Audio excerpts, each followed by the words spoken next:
আসসালামু আলাইকুম। আপনারা অনেকেই বাংলাদেশ পুলিশ কনস্টেবলে 2024 সালে আবার নিয়োগ দিবে কিনা এই বিষয়ে আপনারা জানতে চেয়েছেন। তো আজকের ভিডিওতে আমি আপনাদেরকে বলবো বাংলাদেশ পুলিশ কনস্টেবলে আবার কবে নিয়োগ দিতে পারে। তো অবশ্যই আপনারা সম্পূর্ণ ভিডিওটি একটু ধৈর্য সহকারে দেখবেন, তাহলেই আশা করি আপনারা বুঝতে পারবেন বাংলাদেশ পুলিশ কনস্টেবলে নতুন করে কবে নিয়োগ দেওয়া হবে। তো বন্ধুরা, আপনারা যারা নতুন দর্শক রয়েছেন অবশ্যই কিন্তু চ্যানেলটি সাবস্ক্রাইব করে পাশে থাকা বেল আইকনটি বাজিয়ে রাখবেন। আমি কিন্তু বাংলাদেশ পুলিশ কনস্টেবল নিয়োগ প্রকাশিত হওয়া মাত্রই প্রতিটি নিয়োগ আমি আমার চ্যানেলে আপলোড করি, অর্থাৎ নিয়োগটি কবে আসলো বা কবে দিতে পারে তার পরবর্তীতে নিয়োগ সংক্রান্ত যাবতীয় ভিডিও কিন্তু আমার চ্যানেলে আমি আপলোড করে থাকি। তো এখন চলো আমরা মূল কথায় চলে যাই। তো প্রথম যে কথাটি হলো বাংলাদেশ পুলিশ কনস্টেবলে 2024 সালে আবার নিয়োগ দেওয়া হবে কিনা।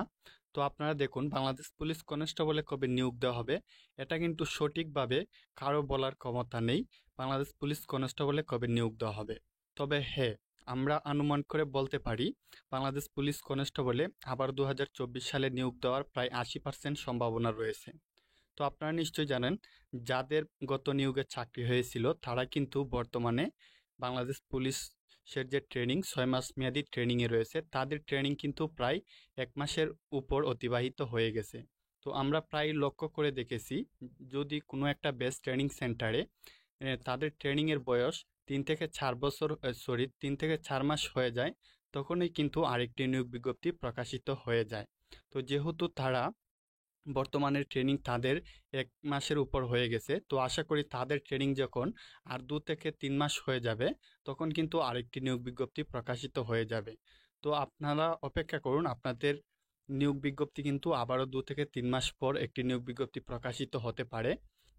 কেননা আমি এই কথা বলছি, আগে নিশ্চয়ই জানেন বাংলাদেশ পুলিশে কিন্তু 10,000 করে জনবল নিয়োগ দেওয়া হতো। তো তার পরবর্তীতে আমাদের সাবেক আইজিপি তিনি বলেছেন যে আমরা বাংলাদেশ পুলিশে কম কম করে নিয়োগ দেব, আমরা বছরের 2টি নিয়োগ দেব। তো সেক্ষেত্রে যেহেতু দেশের সার্বিক পরিস্থিতি স্বাভাবিক আছে, সেক্ষেত্রে যেহেতু বছরের শুরুতে একটি নিয়োগ বিজ্ঞপ্তি প্রকাশিত হয়েছে, আমরা আশা করতেছি বছরের শেষে আরেকটি নিয়োগ বিজ্ঞপ্তি প্রকাশিত হবে। তো আপনারা অক্টোবর নভেম্বর পর্যন্ত আপনাদেরকে অপেক্ষা করতে হবে। নভেম্বরের দিকে আশা করি, সেপ্টেম্বর বা নভেম্বরের দিকে আপনাদের আরেক নিয়োগ বিজ্ঞপ্তি প্রকাশিত হবে। তো নিয়োগটি প্রকাশিত হওয়া মাত্রই আমি আমার চ্যানেলে ভিডিওর মাধ্যমে আপনাদেরকে জানিয়ে দেব। তো আজকের ভিডিও এই পর্যন্তই, সবাই ভালো থাকবেন, ধন্যবাদ।